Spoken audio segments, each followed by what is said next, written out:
हरिओम. सद्गुरु ओम मालती आई की जय.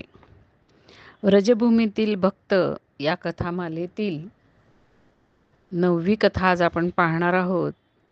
आणि या कथामालेत मी अनुप्रिता थत्ते आपल्या सर्वांचं स्वागत करते.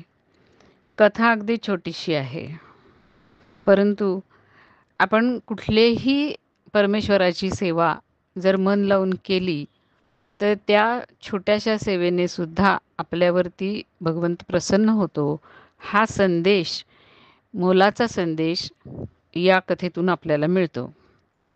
सन 1853च्या आसपासचा काळ असावा. नंदग्राम ह्या गावामध्ये एक पावन सरोवर नावाचं सरोवर आहे. त्याच्या तीरावरती श्री सनातन गोस्वामीपाद यांची एक प्राचीन अशी भजनकुटी आहे.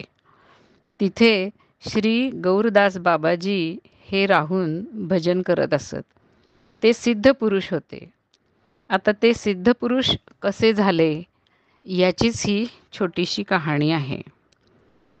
हे गौरदास बाबाजी प्रेम सरोवर नावाच्या एका सरोवराच्या शेजारी असलेला जो गाजीपूर नावाचा भाग आहे, तिथं जे नैसर्गिक पुष्पवाटिका होती त्यातून वेगळ्या वेगळ्या प्रकारची फुलं रोज घेऊन येत आणि त्यांच्या सुंदरशा माळा करून श्री लालजी म्हणजेच श्रीकृष्ण यांची पूजा करत त्यांना वाहत असत.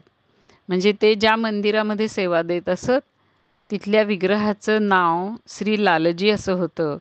कारण वृंदावनामधल्या प्रत्येक परमेश्वराचं वेगळं वेगळं नाव आहे, म्हणजे श्रीकृष्णांचं. कारण सगळी देवळं जवळपास श्रीकृष्णांचीच आहेत. राधाराणी, श्रीकृष्ण आणि बलराम यांची देवळं तिथं जास्त करून आहेत. अशा प्रकारे ही फुल सेवा करत असताना त्यांना 5-6 वर्ष झाली. आणि ह्या 5-6 वर्षामध्ये सुद्धा सतत नित्य भजन आणि नित्य ही सेवा करत असूनही एक छोटीशी झलकसुद्धा त्यांना श्रीकृष्ण दर्शनाची मिळाली नाही. दर्शन तर राहोच, पण एखादा छोटासा जो कृपेचा अनुभव येतो तो सुद्धा त्यांना आला नाही.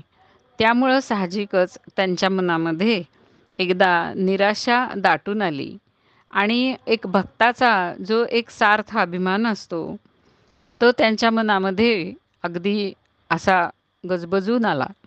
ते मनात म्हणाले की इतके दिवस मी ही पुष्पसेवा करतो आहे, परंतु अजूनही लालजींनी माझ्यावरती काही कृपा केलेली नाही.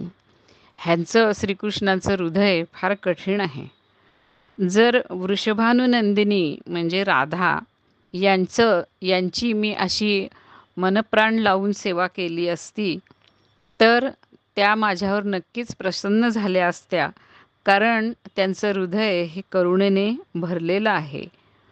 आता मी इथं राहणार नाही. काय करू इथे राहून? मी आता बरसानेला जातो, म्हणजे राधाराणीच्या ठिकाणी जातो आणि तिथे मी आता तिचंच भजन पूजन करीन, असं त्यांनी विचार केला. आणि संध्याकाळच्या वेळेला आपल्या झोळीमध्ये आपला कमंडलू, आपलं आसन आणि पाठीवरती आपली बिछाईत वगैरे सामान हे घेऊन ते निघाले आणि रस्त्यावरून चालू लागले. नंदग्रामच्या दक्षिणेला साधारण वृंदावन येतं आणि नंदग्रामपासून साधारण 1 किलोमीटर हे चालून गेले आणि त्यांना एक मैदान लागलं. त्या मैदानामधून ते आपल्याच रागाच्या तंद्रीत जात असताना एकदम त्यांनी इकडे तिकडं पाहिलं, तेव्हा त्यांना दिसलं की खूपसे गोपाळ आपल्या गायींना घेऊन या मैदानातून आपल्या घराकडं जात आहेत. त्याच वेळेला त्यांच्यासमोर एक सावळ्या रंगाचा आणि अत्यंत सुंदर असा कुमार बालक आला आणि त्यांनी विचारलं, बाबा तू कहाँ जाए? बाबा म्हणाले, लाला हम बरसाने जाय रहे हैं. त्यावरती त्या बालकांनी थांबून आणि अतिशय व्याकुळपणे या बाबाजींच्याकडं अगदी निरखून पाहात एकदम वरच्या स्वरामध्ये विनवणी केली, बाबा मत जा मत जा. परंतु बाबांचं फारसं ह्याच्याकडे लक्षच नव्हतं. बाबा एकदम वैतागून म्हणाले, ना लाला, मैं 6 वर्ष यहाँ रहा, मुझे कुछ नहीं मिला, अब और यहाँ रुककर क्या करूँगा, अब मैं जाऊँगा, असं म्हणून ते पुढे निघाले. असं त्यांचं हे पुढं जाणं बघून तो बालक आपले दोन्ही हात पसरून त्यांच्या रस्त्यावर त्यांना आडवा आला आणि आडवा उभा राहिला. त्यावरती एकदम त्याला असं वैतागून बाबा म्हणाले, "छोरा, क्यों उधम मचा रहे है? रास्ता छोड़ दो मेरा." असं म्हणून त्याला जरा बाजूला हे करून आपण स्वतः बाजूला होऊन ते एक पाऊल पुढं गेले आणि तेवढ्यात पाठीमागून अतिशय उच्च आणि व्याकुळ स्वरात तो बालक म्हणाला, "बाबा, तुम जाओगे तो मेरी फूल सेवा कौन करेगा?" यावरती अत्यंत आश्चर्याने बाबा म्हणाले, "तू कोण है रे?" आणि मग त्यांनी मागं वळून बघितलं. बघतात तर काय, की ना तिथं बालक आहे, ना बाकीचे गोपाळ आहेत, ना गायी आहेत. हे पाहिल्यावरती बाबांच्या लक्षात सारा प्रकार आला. ते अतीव दुःखाने मटकन खाली बसले आणि "हा कृष्ण, हा कृष्ण" असं म्हणत म्हणत रडत भूमीवरती गडबडा लोळू लागले. त्यांना इतकं दुःख झालं, की त्यामुळं त्यांना एक प्रकारची अर्धवट बेशुद्धी आली. तसेच 2-4 मिनिटं पडून राहिल्यानंतर पुन्हा थोडेसे सावध होऊन ते पुन्हा रडू लागले आणि विलाप करू लागले. "कृष्ण, छलिया, हाय हाय, कृपा केलीस तरीसुद्धा बघ, त्याच्यामध्ये सुद्धा कसं छलकपट केलंस तू. अजून थोडा वेळ जर इथं थांबला असतास, मला माझे डोळे, माझे प्राण तुझं मोहक दर्शन घेऊन तृप्त करून घेता आले असते, तर तुझ्या कृपेचं भांडार काय रिकामं झालं असतं. पण छे, तू कुठला थांबतोस?" असं म्हणून ते पुन्हा जोराने रडू लागले. परंतु परत एक 4-5 मिनिटं गेल्यावर स्वतःशीच विचार करत थांबून ते म्हणाले, "नाही, नाही दीनवत्सल, तू तर खूप दयाळू आहेस. दोष तुझा नाही रे, माझाच आहे. मी नराधम आहे. माझ्या मध्ये ही योग्यता कुठली, की मी तुला तुझं दर्शन घेतल्याबरोबर ओळखू शकेन. मी तुला ओळखू शकलो नाही. मी हतभागी आहे. ते प्रेम आणि ती भक्ती माझ्यामध्ये कुठली, की ज्या भक्तीच्या आकर्षणाने तू आणखीन थोडा वेळ माझ्यासमोर उभा राहावंस."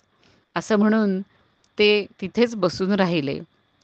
इकडे श्रीकृष्णाने काय लीला केली, त्या लालजीच्या मंदिरातील पुजाऱ्याला जाऊन दृष्टांत दिला आणि त्याला सांगितलं, की "बघ, तो गौरदास माझी फुलसेवा सोडून कुठेही गेला नाही पाहिजे. मी आणखीन कुणाच्याही कडनं फुलांची सेवा घेणार नाही. कुणीही आणलेली फुलं मी माझ्या अंगावरती राहू देणार नाही." असं म्हणून ते अदृश्य झाले. पुजारी एकदम खडबडून उठला आणि घाबरला आणि तो गौरदास यांना शोधू लागला. ते कुठं दिसत नाहीत म्हणल्यावरती त्यांच्या नावाने पुकारा करीत तो रस्त्याने चालत चालत या नेमका दक्षिण बाजूला आला आणि त्याच वेळेला या गौरदासांनी निश्चय केला, की "छे, आता आपण अजिबात ह्याला सोडून जायचं नाही." असं म्हणून आपलं सामान आणि झोळा खांद्यावर लावून ते परत येऊ लागले. त्यांना परत येताना पाहून पुजाराला अतिशय आनंद झाला आणि अत्यंत आदराने तो या गौरदास बाबाजींना त्या मंदिरामध्ये घेऊन गेला. त्या मंदिरामध्ये त्या मूर्तीच्या समोर लोटांगण घालून गौरदास बाबाजी खूप रडले आणि त्या साक्षात्कारामुळं, त्या झलकीमुळं त्यांचं समाधान झालं. तिथून पुढे त्यांची फूलसेवा आणि भजन भक्ती अतिशय बहराला आली आणि अर्थातच कृष्ण प्रेमामध्ये न्हाऊन त्यांची भक्ती सिद्ध झाली, त्यांचं भजन सिद्ध झालं. हरिओम.